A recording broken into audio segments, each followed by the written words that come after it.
What's the deal with high cortisol? Everybody's talking about it. Everybody wants to know what to do. Do I have high cortisol? Is there an herb for that? This is the topic you guys want to cover this week, so let's dive into it.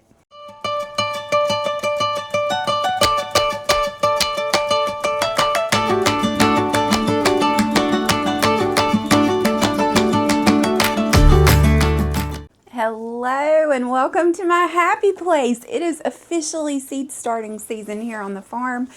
And one thing is for sure, when I spend time in my little greenhouse, I literally feel the stress just melt away. For me, time in this little greenhouse is the number one thing that I do for stress relief. I love being out here. This is my prayer room. It's where the seeds come to life and my garden is born.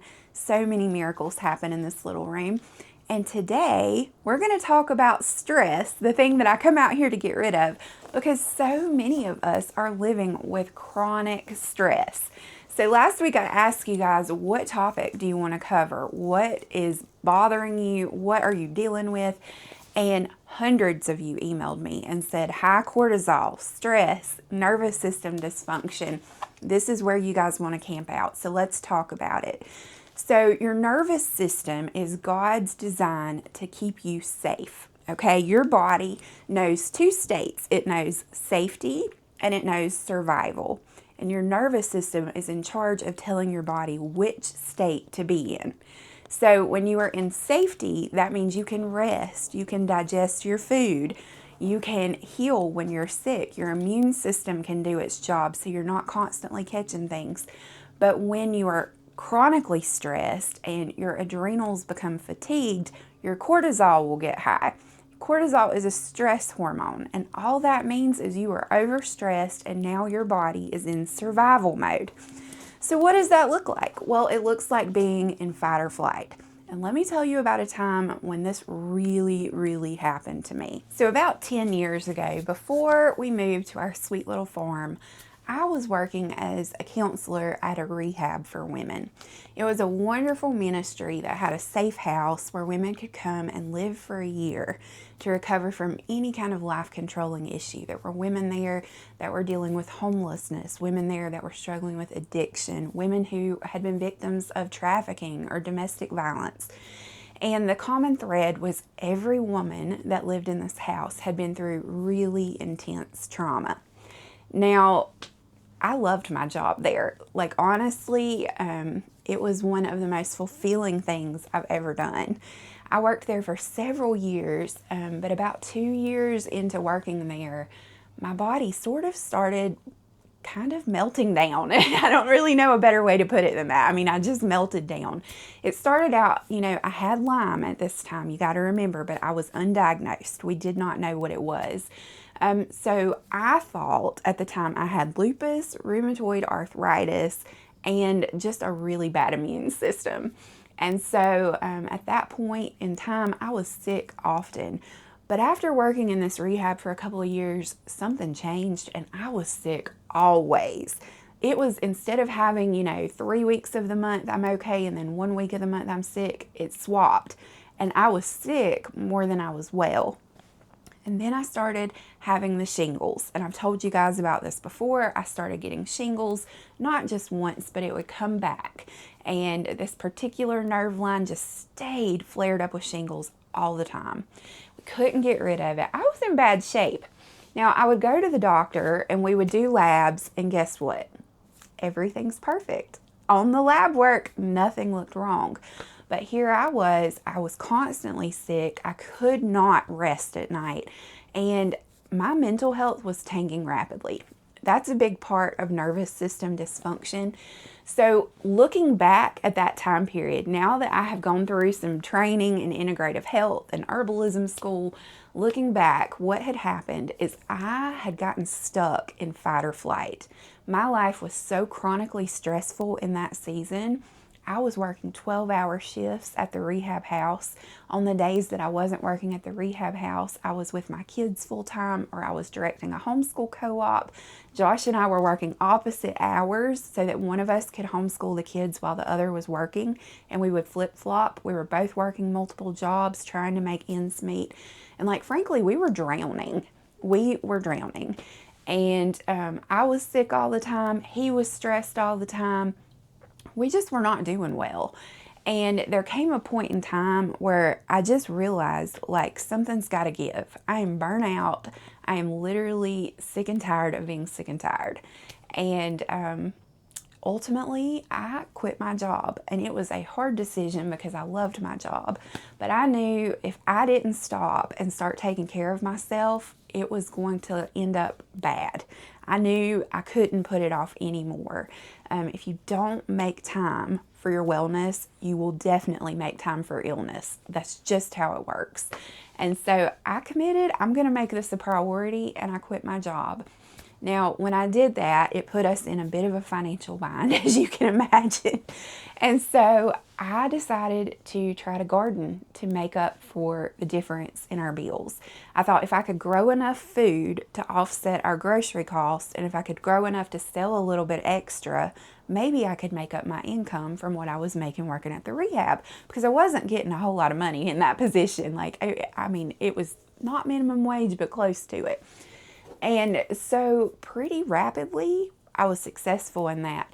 And the garden became a huge part of healing my nervous system. And as you know, herbs are ultimately what got me out of fight or flight, what got me to stop being sick all the time, got me over the Lyme disease mess. I'm in remission, I'm doing well.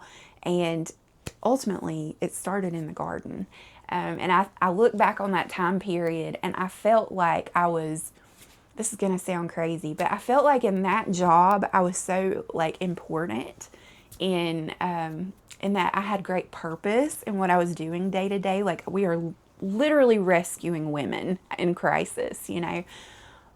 But also, I think I didn't understand that making a difference and having a purpose didn't mean that I had to absolutely annihilate my nervous system. There's a balance. Like, you don't have to burn yourself out just to serve people well. In fact, if you can put up healthy boundaries and be healthy yourself, you'll serve people better. And I know that now on this end of it. But in that season of life, my cortisol was through the roof. And I actually went to a specialist, an endocrinologist, and had it tested because things were so out of control. And so when I look back on that, I tried to think, what were the signs that things were going off the rails? So that if you're feeling stressed, how do you know that this is beyond a normal amount of stress and this is stress that needs intervention? Like, it's time to make changes. And I've boiled it down to 10 signs that you might be stuck in fight or flight. So if you are a person who had early childhood trauma, if you work in a highly stressful job, like I was talking about with other people that are having trauma, if you're in ministry, my husband's a pastor, if you're a teacher, if you're a caregiver, really, if you're any number of things, you might battle with being stuck in fight or flight, but you don't have to stay there. It's not hopeless. You can interrupt it. The amazing thing about the way God created our brains is they can change. And so we can actually heal our nervous system. We can heal our neuro pathways and change our thinking patterns. It's all fixable. So let's dive into it. And as you go through this list, I want you to think about if any of these resonate with you. Here are 10 signs that you might be stuck in fight or flight. All right, the first sign to look out for that your cortisol is high is you're wired and tired. What I mean by that is you are so exhausted that if you sit down for any length of time, you nod off. But when you actually go to bed at night, you're wired. Your eyes fly open. You cannot fall asleep. It's exhaustion without the relief of sleep. If you feel like that, that is a really good sign that your cortisol levels are too high and you might be stuck in fight or flight. Let's check for the next sign. Another sign, you wake up every night at 3 a.m. or sometime between 2 and 4, but typically 3. Back in that season of stress and busyness, this happened to me every night. No matter how tired I was, I would go to bed, but at 3 a.m. my eyes would fly open and I would be wide awake. I'm talking fully alert, almost hyper vigilant. It's like you wake up expecting danger. And if you're doing that routinely at 3 a.m., that is a sign that your cortisol levels are too high. Do you find yourself easily irritated? Maybe things that normally wouldn't bother you all that much are suddenly just absolutely driving you crazy. Maybe you're normally a calm person and you are just full of rage and you just unhinged. If you are feeling emotionally super unstable, that's another good sign that your cortisol levels are just way too high, friend. Way too high. Next up, we have digestive issues. So if you tend to have upset stomach and you don't really have a reason for it, you're just kind of chronically with indigestion, that's another good sign that your cortisol is high. Are you seeing a pattern here? Stress does some crazy things to our bodies. And when we have stress, the body releases cortisol to try to help the body adapt to the stress. It basically is telling the body, hey, pay attention. You're not safe. You need to be hyper vigilant right now. You need to be on edge. You need to be ready to jump, ready to run, ready to fight, ready to fly, ready to freeze, whatever your thing is. If you're stuck there and you have a constantly upset stomach, your cortisol levels are too high. Let's look for another sign. How about those sugar cravings? Anybody craving chocolate every night? Maybe you do really well with your diet all day long and you focus on nutrition and fueling your body well, but then you sit down in front of the TV at night and all you can think about is sugar. It's not just bad diet, friend. And this is why cortisol spikes tend to lead to weight gain. If you find yourself in that position, there's no shame, okay? You are having those cravings because of something happening in your body. And instead of fighting the craving and making yourself more irritable, why not fix the reason you're having the craving in the first place? And that's why we're going to talk about how to lower cortisol here in a few minutes. But that's another big sign that something's going on with you. What about tension that you carry in your body? For women especially, a lot of times we carry it in our shoulders, and that's why women who are middle-aged and midlife, we tend to have shoulder issues. Frozen shoulder is huge during menopause. My theory on that is we carry our tension and our stress in our body and in the way we hold ourselves. If you think about it, if you're constantly bracing for an emergency and you're in fight or flight all the time, you're just tense and like in your muscles, that becomes like chronic tension that leads to inflammation and can lead to pain, can even lead to like some structural changes over time, postural changes. So if you are a person who gets tense in your body with stress, you might notice your high cortisol just by doing a quick scan of how your body feels. Do this with me right now. I want you to take a minute and just notice, just be aware of your body. Is your jaw tense? Like, are you gritting your teeth? Are you locking your jaw? How are your shoulders? Are they relaxed? Or are they tight? Are they up here? How is your back feeling? Your lower back, is it tight? Is it tense? Are you having lower back pain?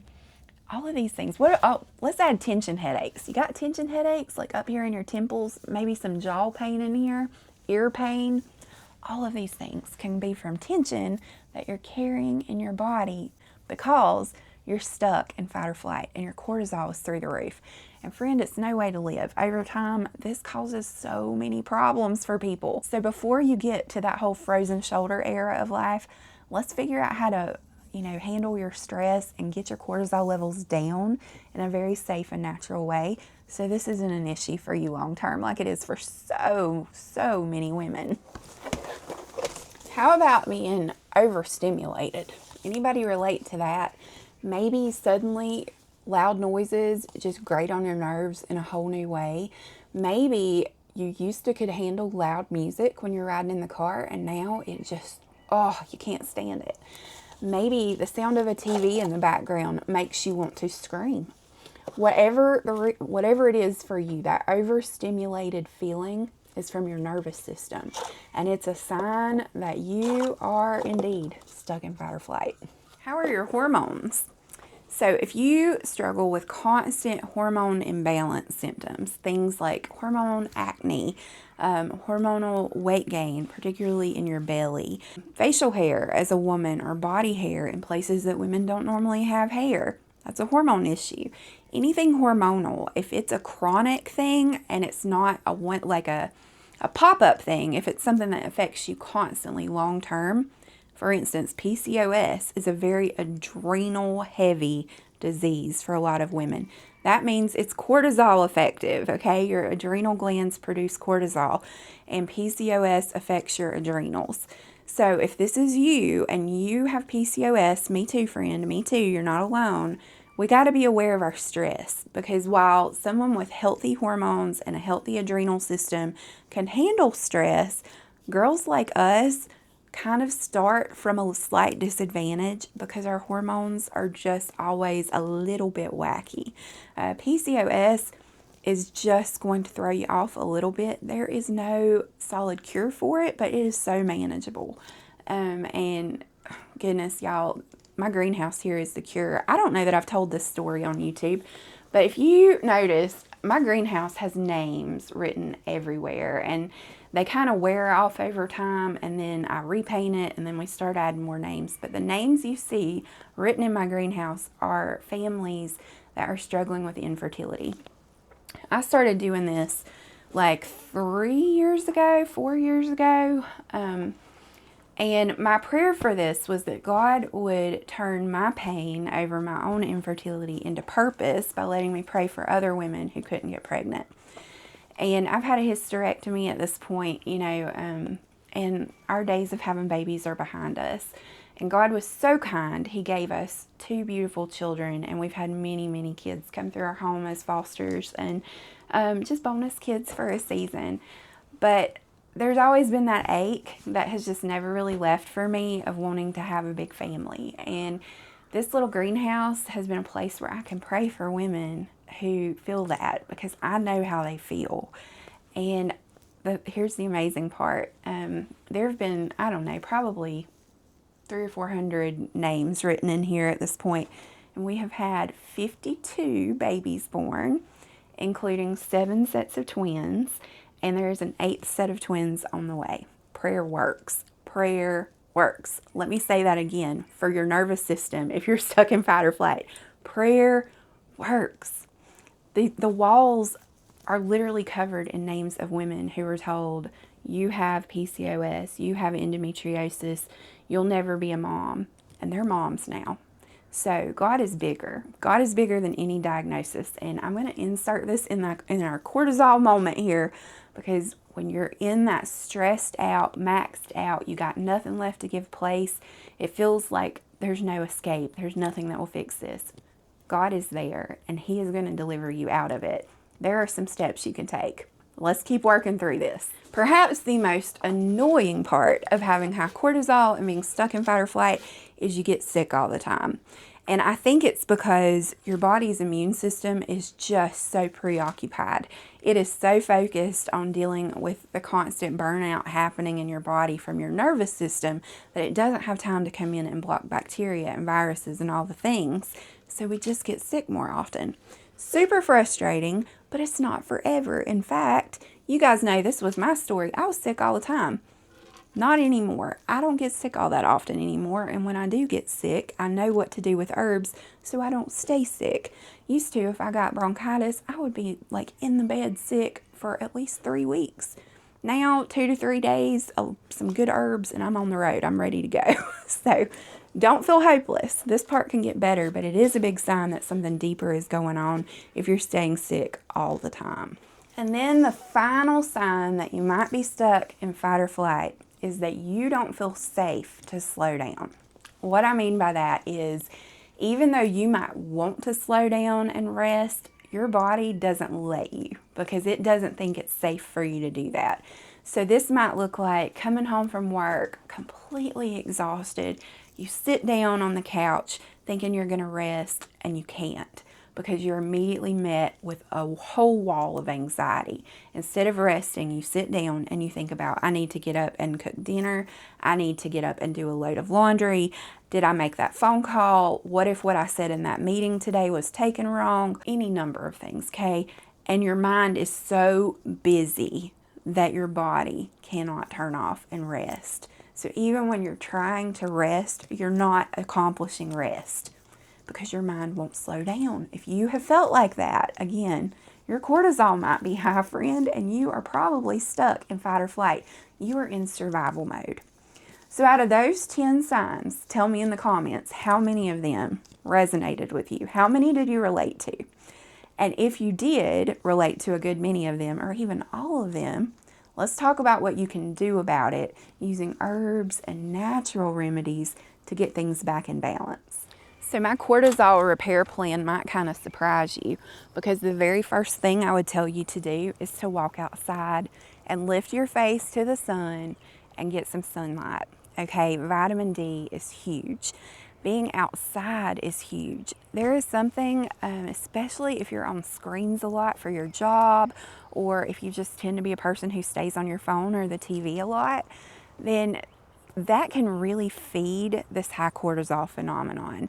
Versus if you step outside and your viewpoint changes to more of a horizon view and you're looking further out instead of right here in your face, it does something for you with your brain.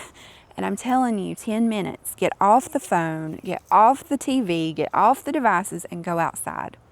Close your eyes and just take it in and see what happens. Look around, notice things. One of the best things I did to get myself out of that fight or flight state is I noticed. I became very aware of every little thing around me. In a way, it's like grounding. You know, you've probably seen where people will come outside barefoot. That's great too. But I think you can also kind of accomplish a similar thing in your nervous system just simply by spending time outside. So set a timer. If you're not an outside person, that's fine. You don't have to stay out there all day, but you need to get out every day for a little bit. Second thing you can do if you're struggling with high cortisol and being stuck or fight and flight, you've got to take a deep breath. And that sounds so silly. And I know you're like, girl, that's the best advice you got for me. But listen, how often are you shallow breathing? This is something that I got into the habit of doing in that season of stress in my life, and I didn't even realize I was doing it until my naturopath pointed it out to me and said, do you ever take a deep breath? But we breathe shallow, right? Like just in the top of our lungs. We don't pause to breathe deep. Like a full in and out deep breath. Do that. Just taking oxygen, simple oxygen can do amazing things for our body. But when you are in that stressed out, amped out place, thinking of things like walk outside, look at the sun, take some deep breaths, we don't think of that stuff because we're looking for far more extreme options because this feels extreme in our bodies and we just think it's going to take something huge to break it. But that's not always the case, friend. Sometimes it's the small things that make the biggest difference. Another thing you can do to kind of break this in your body, stop treating everything like an emergency. How often do you find yourself maybe making dinner or checking your email or working in your garden and you are moving at a ridiculous pace? It's like you think you're driving NASCAR to cook your baked chicken for dinner. Anybody do that? We get in this pace, this hurried pace, and it carries through everything. Gotta go, hurry up, come on, don't wait. If that's your pace, your cortisol's high, girl. Cortisol's high because that is the perspective that feeds high cortisol. So we got to slow it down. We got to remember, hey, there's nobody coming to hold me hostage if dinner's not ready by 6 p.m. on the dot. So I can take a deep breath. I can slow down. I can turn on some music and sing and dance with my kids while I'm cooking dinner. It's not that serious. And when your cortisol's really high, everything feels serious. Everything feels serious. And when you feel yourself going to that place, you got to act and you got to break that loop and you got to break the cycle. And so notice your body. Notice if you are acting like everything is an emergency. Now, there are some herbs that can really help with this. Let's walk back in the greenhouse and I'll point out a few to you because I've got some growing in here now. So here behind me, you see all my happy little herbs coming up. So I seeded all of these over the last 1 to 2 weeks, and herb seeds take a little while to germinate. They don't sprout right away.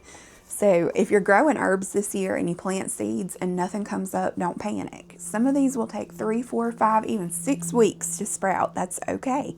We'll give them all the time they need, right?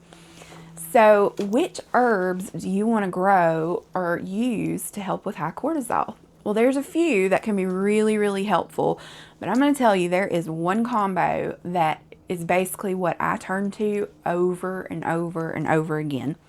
Before I tell you what those herbs are, I'm going to tell you what they're not. Because I see a lot of people talking about cortisol. I see a lot of herbalism content that focuses on cortisol. And the number one thing I see recommended is ashwagandha. Sometimes I also see rhodiola rosea. Now, ashwagandha can be helpful for high cortisol. It's not one that I personally grow. We do keep some on hand. I use it in my focus blend for Walker for his ADHD, but I don't grow it. I kind of think ashwagandha is something that is vastly overused. I think people use it as, you hear George crowing? I think people use ashwagandha almost as like a magic pill, sort of like they do pharmaceuticals, and they just think it fixes everything.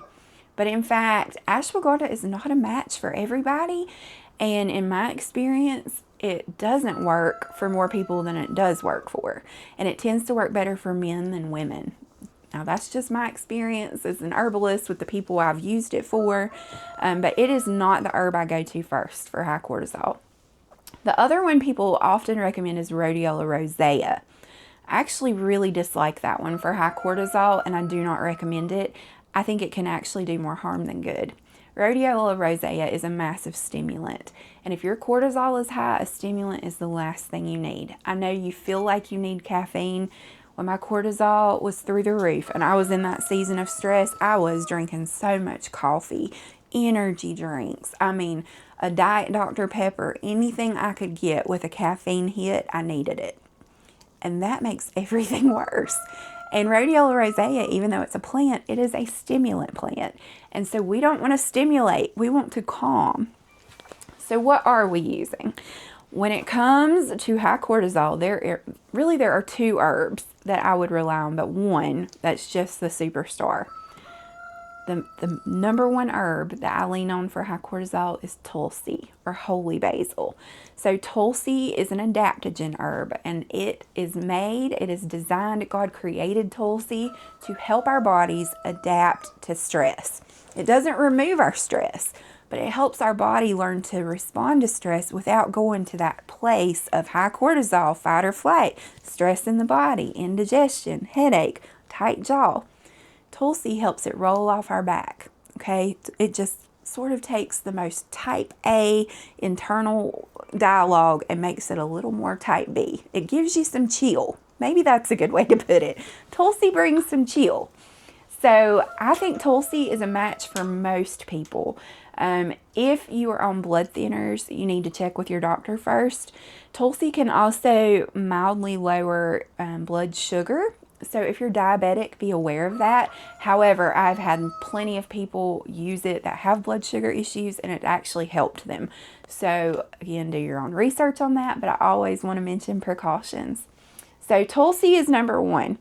Take it as a tea, take it as a tincture, infuse it in an oil, and rub it all over your body. Take a bath in it. Any way you can get it. Tulsi, tulsi, tulsi. Now the second herb is lemon balm. And you guys probably already knew I was going to say that. Lemon balm treats the nervous system. Lemon balm actually hits that whole mechanism of going into fight or flight. And it really kind of trains your body to stop that cycle. And so for me, lemon balm has been huge. For Josh, for my husband, tulsi has been the one that has been completely life-changing.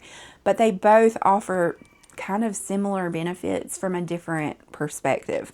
So what we do is we pair them, and I make a blend that's 50% lemon balm, 50% tulsi.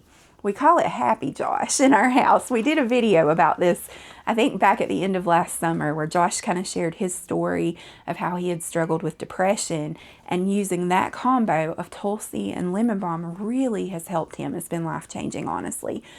But I think it's because Josh had high cortisol, and I think his depression was a result of stress. And so I think when we correct that in his body and we bring the stress down, he's able to stay out of fight or flight and the depression doesn't rise, if that makes sense. So it can help with a lot of things. You know, it can help you sleep better. It can help you rest better. It can help you not be so tense all the time. But it's because ultimately what it's doing is lowering your cortisol, calming your nervous system, and reminding your body you're safe. You're not in survival. You are safe. You can rest. You can digest. It's all good. So I hope that you're not dealing with a lot of stress. I hope that you're not dealing with high cortisol. I hope that you watch this lesson and you're like, I just need to send this to a friend. But if it's you and you're relating to this, the number one thing that you can do above the herbs, above being outside, above anything else, the number one thing you can do is spend some time with the Lord. Spend some time in prayer.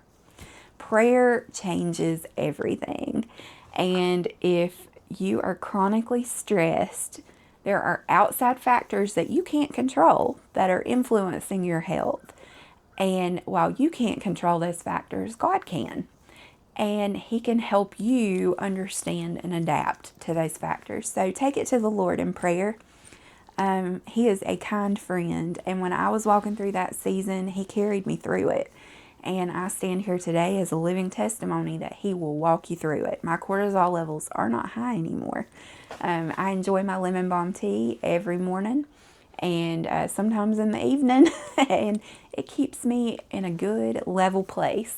And then from time to time, if I have, something pop up, some kind of stress that happens, I had this last week. I got really stressed out about a family situation where I just really felt like things had gone sideways and I was upset about it. And in that moment, I reached for lemon balm because I felt myself tensing up and going to that awful place again.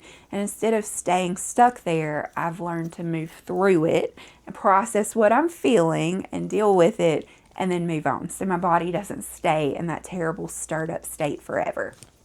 So I want to leave you with hope. There is hope. But there isn't a magic pill, okay? So instead of looking for magic pharmaceuticals or falling for some crazy pyramid scheme where people are selling you a magic supplement, it's all garbage, y'all. It's garbage. You've got to heal your body from the inside out. Herbs are a gentle friend, and I would suggest you make you a batch of Happy Josh, 50% lemon balm, 50% Tulsi. Drink it as a tea, make it into a tincture, but give it a try. And if you've tried this combo, I would love to hear from you in the comments how it's affecting you. Some of you have emailed me after you saw Josh's story about it last summer and said that you've been taking it. So I would love a follow-up. What's going on? How's it affecting you? And I just want you to know that God loves you. He doesn't love a future version of you. He loves you right now in that stressed out, burned out, maxed out state. He loves you and He is fighting for you. So be well, friend. Take care of yourself and know that hope is out there and it will get better. I'll see you next week.